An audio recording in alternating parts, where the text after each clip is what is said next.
Vous plaît de la culture générale au programme. Bonsoir Johan. Bonsoir Bastien, bonsoir à tous. Le Paravis explique, voilà, vous nous expliquez des anecdotes de fou à chaque fois et là un petit peu d'histoire dans la région. Ouais, on va parler foot et de ce jour où un gardien de l'AS Saint-Etienne a joué un match avec l'Olympique Lyonnais. Oh là là, oui, ça c'est parle arrivé. rivalité. Et Oh oui, là on le là. sait, les deux villes et les deux clubs ne sont pas les meilleurs amis du monde. Et pourtant, l'ASS est venue en aide à l'OL il y a un petit peu plus de 60 ans maintenant. Retour en octobre 1960. L'OL doit jouer le premier tour de la Coupe des villes de Foire, l'ancêtre de la Ligue Europa, la petite Coupe d'Europe. Les Lyonnais doivent affronter les Allemands de Cologne. Sauf que quelques jours avant le match, leur gardien titulaire, Claude Aubourg, est appelé en équipe de France Espoir. Vous allez me dire, il y a un gardien numéro 2 quand même.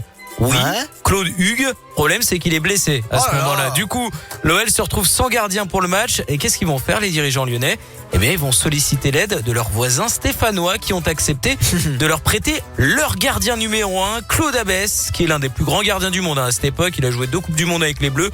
C'est un cador. Le jour du match, ça commence très bien. Lyon mène 1-0. Claude Abès réalise de gros arrêts, sauf qu'il se blesse juste avant la mi-temps. La malédiction. C'est dingue. C'est donc le gardien numéro 2 de l'OL qui était blessé, on le rappelle, qui va jouer dans les cages. Et les Lyonnais vont finalement s'incliner 3-1 pour la petite histoire.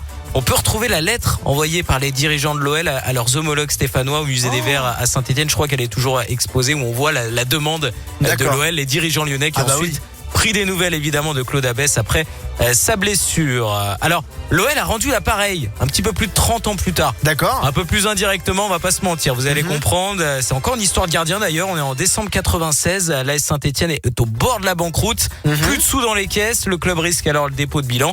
Et c'est finalement la vente de l'un de leurs joueurs à l'OL qui va les sauver. Ce joueur, c'est un certain Grégory Coupet. Jean-Michel Aulas avait déboursé l'équivalent d'1,5 million d'euros à peu près pour s'offrir le gardien stéphanois, ce qui avait permis de renflouer les caisses de Saint-Etienne et de finalement sauver le club. Et pour la petite histoire, Greg Coupet va mettre 3 ans à se faire accepter des supporters lyonnais pour finalement devenir une légende du club. Comme quoi, même dans les rivalités, il peut y avoir du respect et de belles histoires. Et surtout, il en faut parce que sinon, après les rivalités sont toutes pourries. Moi, je vous le dis clairement. Voilà. Merci beaucoup, Johan.